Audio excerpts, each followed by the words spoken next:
стратеги боловсруулахын тулд одоо нэгдсэн ойлголтод бүгдээр ингээ хүрэх ёстой болцсон байна. Тэгээд тэр үргэлжлэн тодорхой шийдвэрүүд гаргах гэж байна гэж ойлгогдсон чинь тий.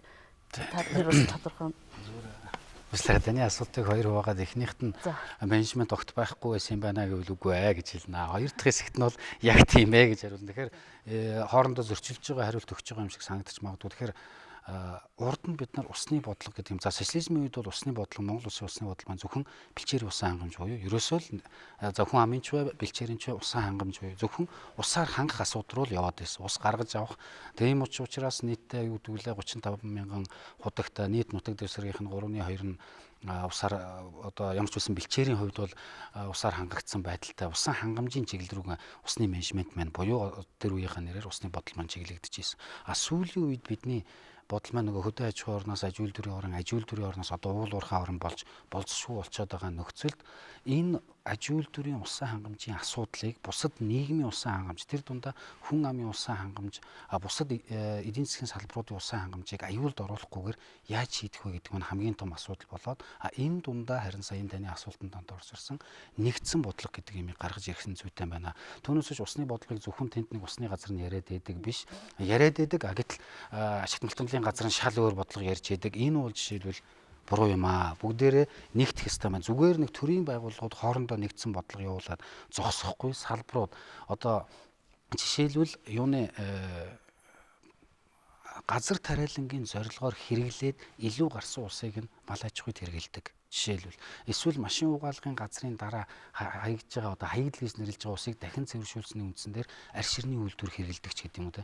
Ийм хоорондоо бие бинийгээ уялдсан ийм системийг бий болгохын тулд тэр нэгдсэн бодлого гэдгийг яриад байгаа. Нэгдсэн бодлого гэдэг юмыг хамгийн гол нь зохион байгуулах юм нь нэгдсэн үнийн систем гэж ярьж байгаа.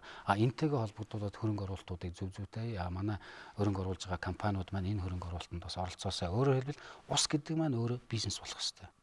Усыг бизнес болгож ээж бусад бизнесүүд хөгжин. Тухайлбал хэлэх юм бол яагаад манад өнөөдөр одоо сайн бидний ярьдаг усан цахилгаан станц гэдэг юм усны нөөцийн зогсолборууд баригдахгүй байгаа гэхээр барьчаад дараа нь тэр их усыг хаашаа борлуулах уу гэхээр нөгөө усны үнгүүч гэдэг юм тэр үүднээсээ борлогдохгүй эргээд нөгөө асар их одоо 200-300 сая доллар зарцуулж барьсан тэр далангийн маань юу нөхөн сэргийгдэж чадахгүй. Одоо манай хоёр дөрвөн тааш ирэхэд хоёулаа зээлээр баригдсан. Зээлийн юугаар төлөх үү гэж асуудал яригдчихсэн. Гэтэл тэр маань бизнес болгоод хэлэх юм бол усны төлбөрийн асуудлыг зөв зүйтэй зохицуулах юм бол энэ маань өөрөө бизнес болгоод ирэхтэй. Тэр тусмаа гадаадын томоохон одоо дэлхийн Малта гэж ярьдаг компаниуд өнөөдөр усны бизнес рүү орж эхэлж байгаа. Саяхан хийсэн Нүүбэс усны хийсэн судалгаа байгаа. Ус ариун цэврийн байгууламжийн салбарт хөрөнгө оруулалт хийсэн $1 нь тодорхой хугацааны дараа $9 болж ашигаа өгдөг. Өөрөөр хэлбэл 9 дахин нэмэгдэх боломжтой ийм бизнес. Ийм бизнес өнөөдөр 21-р зуунд бол одоо үндсэндээ байхгүй гэсэн үг байна. Тэгсэн мөртлөө уул уурхай шиг юм эсвэл бусад салбарууд шиг байгаль орчинд үзүүлж байгаа хохирол байхгүй. Харин ёстой аж ахуйн сүрэн докторын хэлдгээр энэ бол ээлтэй юм байж байгаамаа. Энэ дээр би нэг нэм ганцхан юм чи. Одоо уул уурхаас олж байгаа энэ баялагийг яаж ашиглах вэ гэдэг улсын доктортой ажиллаж чухал юм гэсэн санаа эндээс харагдаж байна л да.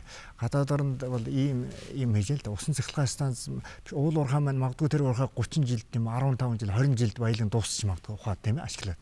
Гэтэл тэрнээс олсон баялагаар чинь усын станц зоржихаар хэрвээ тэр нь олон салбарын иживрын зориулттай байвал 100 жил наад зах нь ашиглана гэж байгаа. Тэгэхээр 30 жилийн ашиглаад бий болсон баялагаар 100 түүнээс дээш жилийн одоо баялаг өгөх усан цахилгаан станц ч юм уу, тэрнээс ус хангамж ч юм уу тийм ээ, тэрнээс услаатай тариалан ч юм уу ингээд бүх салбарт одоо ийм одоо хязгааргүй нөхөн сэргийгдэг баялагын их усөр болгодог арга нь энэ ижвэрийн зориултаа усан техникийн зохицлоор байдаг юм байна лээ. Тэгэхээр зэрэг одоо ингэж ярьж байна л да. Яаж оюутлогоос олж байгаа борлыг голлоонд өвчин болохгүй бус салбарыг одоо хязгааргүй баялагын их усөр олох үү гэдэг арга нь үжээ дэлхийд нээгдчихсэн. Яг бол усын станц 100 жил ашиглагддаг нь батлагдсан. Одоо 100 жил ажилласан усын станц дэлхийд зөндөө байна. Тэгвэл тэр усан санааны маш олон салбарын зориулттай. Услагаатай зариалан, цахилгаан эрчим хүч, үер усны хамгаалалт тийм ээ. Өшөө юудын ангачаас хамгаалах тийм ээ. Аялал жуулчлал олон улс. Манайх аялал жуулчлал сайн хөгжиж байгаа шүү дээ. Тэгэхэд аль ч улсад усын станц бол аялал жуулчлалын объект байдаг. Гадаадын жуулчдын хэрэглээл тэрийг аваашаал үзүүлэл Монголд. Тэгэхээр яаж уул уурхайн баялагийг ингэж одоо хязгааргүй нөхөн сэддэг баялагын их усөр болгодог тэр олон улсад хүлээн зөвшөөрөгдсөн арга технологи нь бол усан цахилгаан станц юм аа. Яг гэвэл тэр доктортой хөгжлийн тулах зэг гээд нүүбэс нэгэнт хүлээн зөвшөөрсөн. Тэгэхээр манайх энийг хөгжүүлэх л байна. Усны эрчим бас усны эрчим чинь бас одоо үндэсний аюулгүй байдалд бас халтай гэж бас нэг тэгдэг тийм ээ. Тэгэхээр эн чинь үндэсний аюулгүй байдал юу ямар хувь юм бэ? За үндэсний аюулгүй байдал гэхэлэр зэрэг харин одоо үндэсний аюулгүй байдлыг одоо бүр хамгаалдаг тийм ээ. Ус, эрчим хүч хүн сурвалжийн үндэсний аюулгүй байдал шүү дээ. Тэгэхээр сая энэ Өмнөд Африкт болсон тэр дэлхийн дээд хэмжээний уулзалт дээр энэ ус, эрчим хүч, хүнсний гурвалсан холбоог авч үзээд энийг бүр усын станцтай холбож одоо тэр дэлхийн усан цахилгаан станцын холбооноос онцгойлон анхааруулсан шүү дээ. Тэгээд эн чинь үндэсний аюулгүй харин бүр хамгийн одоо тэрийг баталгаажуулж өгдөг ийм зүйл байхгүй. Ухаан манай эрчим хүчний чинь эрчим хүчийг та бүхэн мэдж байгаа тийм. Цахилгаан эрчим хүчийг нөөцлөж болохгүй тийм ээ. Шуудан тэгээд савн тэгээд эскалацсан эрчим хүч байхгүй шүү дээ. Гэтэл одоо ям нөөцлөлдгүй ийм онцгой салбар байхгүй. Гэтэл тэрийг ганцхан нөөцлөдөг арга нь усан цахилгаан станц байдаг. Яг л би тэнд олон зуун сая усыг ингээд нөөцлөжсөн. Тэргээр чинь минутын дотор цахилгаан болгож байгаа. Тэгэхээр зэргийн чи харин үндэсний аюулгүй байдлыг чинь бүр баталгаажуулж өгч байна шүү дээ. Тэгэхээр тэр үндэсний аюулд ностой халтаа гэж байгаа бол төөрөгдөл байна. Тэр одоо тэр яриад байгаа хүмүүс бол төөрцөн яваа хүмүүс агшна шүү дээ тий. Энэ жилдээ ингэх гэж байгаа. Одоо энэ 6 дугаар сард энэ нэгдсэн үндэсний байгууллагаас Ириодор нэмэх нь 20 гээд нэгдсэн үндэсний байгууллага энэ том хуралдаан болох гэж байна. Өөрөлд нэгдсэн үндэсний байгууллагын хөгжил байгаль орчны асуудлаар ийм хуралдаан одоо 10 жил тутам болдог л. Тэгээ энд бол 1992 онд нөгөө одоо энэ хуралдааныг Ириодор шинээр зохион байгуулсан. Тэрнээс хойш л дэлхийн нийтийн хөгжилд хэмжээний өөрчлөлт гарлаа. Ялангуяа мэдээллийн технологийн хөгжлөө, за хүн амын наслуул харьцангуйгаар уртслаа, хүн ам залуужлаа, дэлхийн улс орнуудад маш их өөрчлөлтүүд гарч ирж байгаа. Тэгээ энийг одоо нэгтгэн дүгнэж Ириодор нэмэх нь 20 гэдэг хуралдаан болно. Тэгээ энэ хуралдааны гол хилцэх гэж байгаа асуудлын өөх эзэг ногоон эдийн засгийн асуудал байна. Өөрөлдөө тэр ногоон эдийн засгийн асуудлыг өөх эзэг энэ дэлхийн улс орнуудад яаж ногоон эдийн засаг гэдгийг бий болгох вэ? Хүн амын одоо сэтгэхүйг яаж өөрчлөх вэ? Өөрөөр хэлбэл хүмүүсийн тэр хэрэглээ рүү илүү анхаарч байгаа юм л. Одоо хүмүүсийн өдрийн хэрэглээ бол хэтэрхий тийм үргэлгэн талдаа асар их хэмжээний хог хаягдл гаргадаг. Одоо тийм л хэрэглээ бий болчиход байна шүү дээ. Тийм учраас цаашдаа хэрэглээг бол аль болохоор тийм зохистой яг хүмүүсийн одоо хэрэгцээтэй хэмжээнд нь байлгадаг тийм сэтгэхгүй хүмүүсийн ихний хилжинд бий болгоё гэж анхаарч байгаа. Тэгээ энүүнийг ухтаж манай энэ эдийн засгийн форум болж байгаараа маш их ач холбогдолтой. Өөрөлдөл төр дэлхийн дахины хэмжээний хуралдааны ухтуур нөхцөл болж Монгол энэ эдийн засгийн форумыг зохион байгуулж шүү дээ. Тэр нь бол тийм агуулгатай юм байна. Төр засгийн түвшинд бол ерөөсөө л одоо нэгдсэн ийм бодлогыг зангидаад одоо усны мэрэгчлэнүүдэд уулзаа явахад бол ус айгүй олон газарт хайрлагддаг юм билээ. Усны газар бодлогоо гээл те хөдөө аж ахуйн болохоор услахаатай газар тариалан за тэгээ байгаль орчны яам гэж ингээд тус тустай ингээд бодлоготой тэгээ тэр хоорондоо ингээд авцалдахгүй хамтарч ажиллахгүй те тус тустай би усаа хамгаална харин чиний миний гэ те. Тэгэхээр одоо бол яг өнөөдрөөс яам гэж байгуулах хэрэгтэй юм биш үү? Харин усны асуудлыг нэгдсэн ойлголтыг бий болгоод нэгдсэн гарт зангидаад тэгээд бүр нэг яг бусад гадаад орны туршлагаар усыг жинхэнэ хайрлах, гамнах тийм сэтгэлгээнд ард иргэдээ суулгасан тийм бодлогод хэрэгжүүлэх хэрэгтэй юм уу гэж бодож байна л да. Нөгөө талаар манай мэрэгчлүүд бол яг мэрэгжлийнхээ хүрээнд ярьлаа. Миний хувьд хэвлэл мэдээллийн байгууллагын хувьд те одоо хамгийн усыг хайрлж гамнах сэтгэлгээг өөрчлөх юм бол ерөөсөө ард иргэд өөрсдөө сэтгэлгээгээ бас өөрчлөх хэрэгтэй болчихжээ. Тэ төр засгийн бодлогоор иргэдийн сэтгэлгээг өөрчлөхөөс гадна өөрсдөө одоо бодлогоо одоо үр хойч ирээдүйдээ тийм учраас тэгвэл өөрийнхөө бодлого компанийнхаа үйл ажиллагаанд би усаа хайрлж гамны байгальд ээлтэй технологиг нэвтрүүлээ, байгальд ээлтэй бизнесийг явуулъя гэдэг сэтгэлгээгээр хандаад иргэдэн гол мөрнө одоо яг манай эрт одоо өвгдийн уламжилж ирсэн тэр уламжилт аргуудаар гол морноо бохирдуулахгүй гол мөрөндөө хувцс унараа машина угаахгүй тий иймэрхүү жижиг сэтгэлгээнээс өөрсдөө бид нар одоо ногоон сэтгэлгээг бий болгоод тэгвэл цаашаа эн чинь байгаль орчноо хайрлж хамгаалах, усыг гамнах энэ сэтгэлгээл хамгийн чухал байгаа юм. Тэгэхээр Монголын эдийн засгийн форумын энэ удаагийн усны одоо салбар хуралдаанаас гарах нэг зөвлөмж нь бол одоо ард иргэдийг ногоон сэтгэлгээнд суулгах, ногоон сэтгэлгээг бий болгоход хэвлэл мэдээллийн үүрэг маш чухал юм гэдгийг онцолж гаргах. Ганц юм хэлж. Түрүүн тэр усны нэгдсэн менежментийн талаар өсөлтөр Батбаяр дарга ярьсан. Энэ бол маш чухал юм. Яг бол ус хэрэглэдэггүй тийм салбар байхгүй тийм. Тийм учраас усны нэгдсэн менежментийг энэ улс оронд дэлхийн нийтээр их явуулдаг юм л. Тэгэхээр зэрэг Батбаяр даргын өсөлтийн илтгэлээр шиг тодорхой гарч ирлээ. Энэ бол Монгол оронд маш чухал юм. Тэгвэл бүх салбар усыг хэмнэх тийм л нэгдсэн менежмент юм байна лээ. Өөр ашигтаа зарцуулах тийм ээ. Нөгөө талаар тайшир усын станц дээр гадаадаас авсан зээлээ төлөх асуудал байх шиг байна гэж байна. Гэтэл одоо тайширыг ороогүй байхад Завхан Говьалтай аймаг дизель станцаар хангадаг байсан. Төсвөөс жилдээ 11 тэрбумыг өгдөг байсан. Энэ бол 10 сая доллар тийм үү? Тайшир усын станц 39 сая доллар байсан. Тэгэд 4 жилийн шатхууны хэмнэлтээр л тайшир усын станц хөрөнгө нөхөн. Тийм учраас усын станц хөрөнгө тэр 100 жил ашиглах хугацаанд хэдэн 10 дахин нөхдөг. Тийм учраас усын станцд хөрөнгө нөхгүй дампуур нэгсэн байдгүй юм аа. Ийм учраас тэрнээс айх юм байхгүй гэдгийг би үзэгчтэй хэлмээр. Надаас нэг тааж бас нэг хэсэг байгууллагчны сайд хийжсэн юм тийм. Одоо түрүүний яриад байгаа тийм энэ тэнд байгаа тэр усны бодлогуудыг одоо нэгтгэхэд ямар гарц юу танд харагдчих шиг юм тийм. Гэхдээ хамгийн гол гарцлал одоо ямар нэгэн тийм том засаг захиргааны байгууллагатай ч юм уу тэндий биш. Ерөөсөө одоо хамгийн гол гарц өгөх эзэг ер нь тухайн нутаг орны байгалийн нөөц байдгийг хэн хайрлаж хамгаалдаг вэ гэвэл нутгийн иргэдэл хайрлаж хамгаалдаг. Тийм учраас бол одоо нутгийн иргэдийн тэр хүч бололцоог ашигласан тим менежментийг олох хэрэгтэй байхгүй юу? Тэрний үхээр зэрэг тодорхой одоо усны сав газруудад төшгөлсөн тэр сав газрын зөвлөл тэр сав газрын үйл ажиллагааг зохицуулдаг тийм олон нийтийн оролцоотой зөвлөл байгуулж явах хэрэгтэй. Тэрийг бол маш олон газруудад ус булганд орно.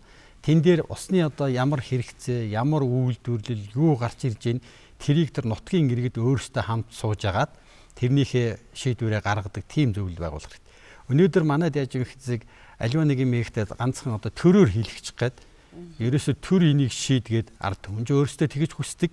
Төрч өөрөө тэр хүнд оролцох хайгүй их дуртай. Аливаа нэг юм бол одоо магадгүй одоо энэс энэ усны асуудал хүнд боллоо. Усны аж ахуйн том яам байгуулъя. Одоо магадгүй ерөөсө засгийн газар өөрөө усны засгийн газар болч гэж ингэж зарим улсууд ярьж магадгүй. Тэгж бол ерөөсө болохгүй. Тэрийг бол аль болохоор тэр төрийн оролцоог бол багасгаад нутгийн иргэд өөрсдөө усаа яаж аривжуулах вэ? Яаж усаа зүү зохистой хийх вэ? Ямар хэрэгцээнд нь усаа яаж өгөх вэ?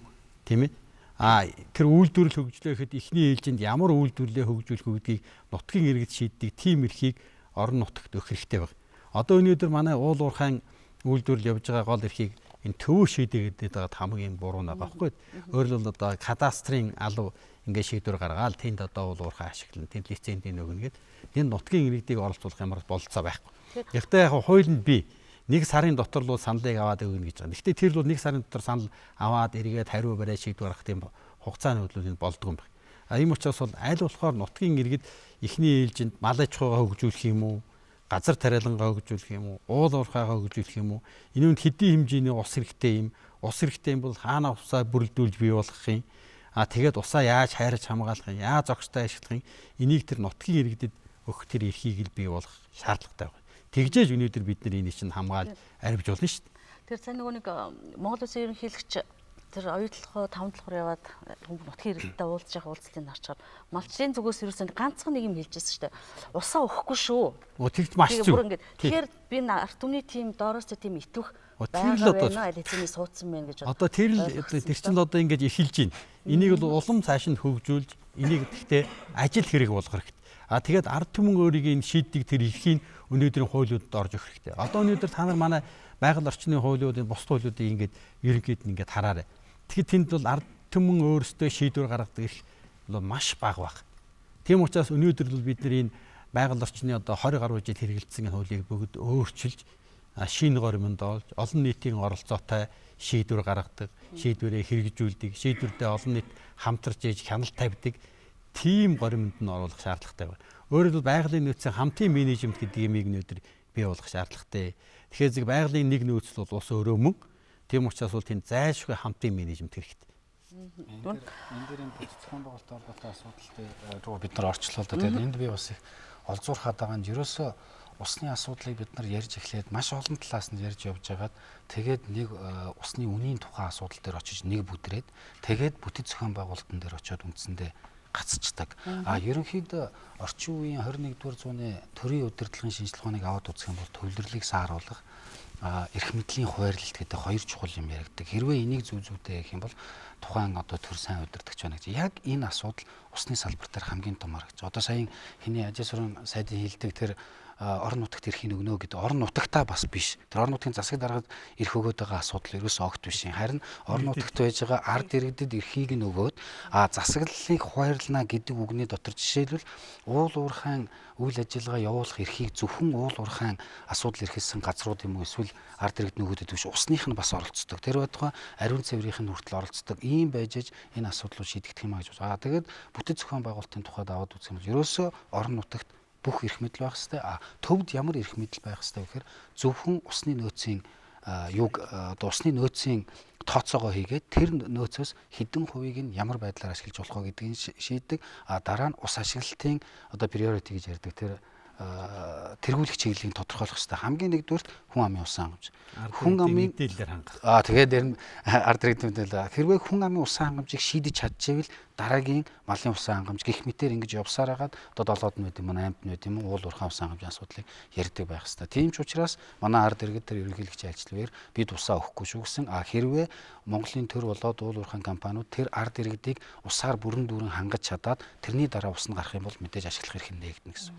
Ер нь бол энэ байгалийн нөөцийн менежмент дээр өнөөдөр санхүүжилтийн асуудал бас бид нар ярих хэрэгтэй байна.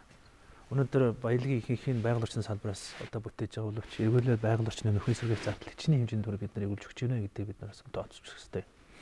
За сая оролцогчд юм хэлж байна л да. Ер нь бол төвлөрлийг сааруулах чиглэл энэ бол маш зөв. Манай Дэлхийн банкнаас ганц хоёр өмнөд дугуйн бүс нутгийн байгаль орчны нөлөөлөх байдлыг үнэлгээ бүс нутгийн хэмжээнд анх удаа хийж үзсэн юм л да.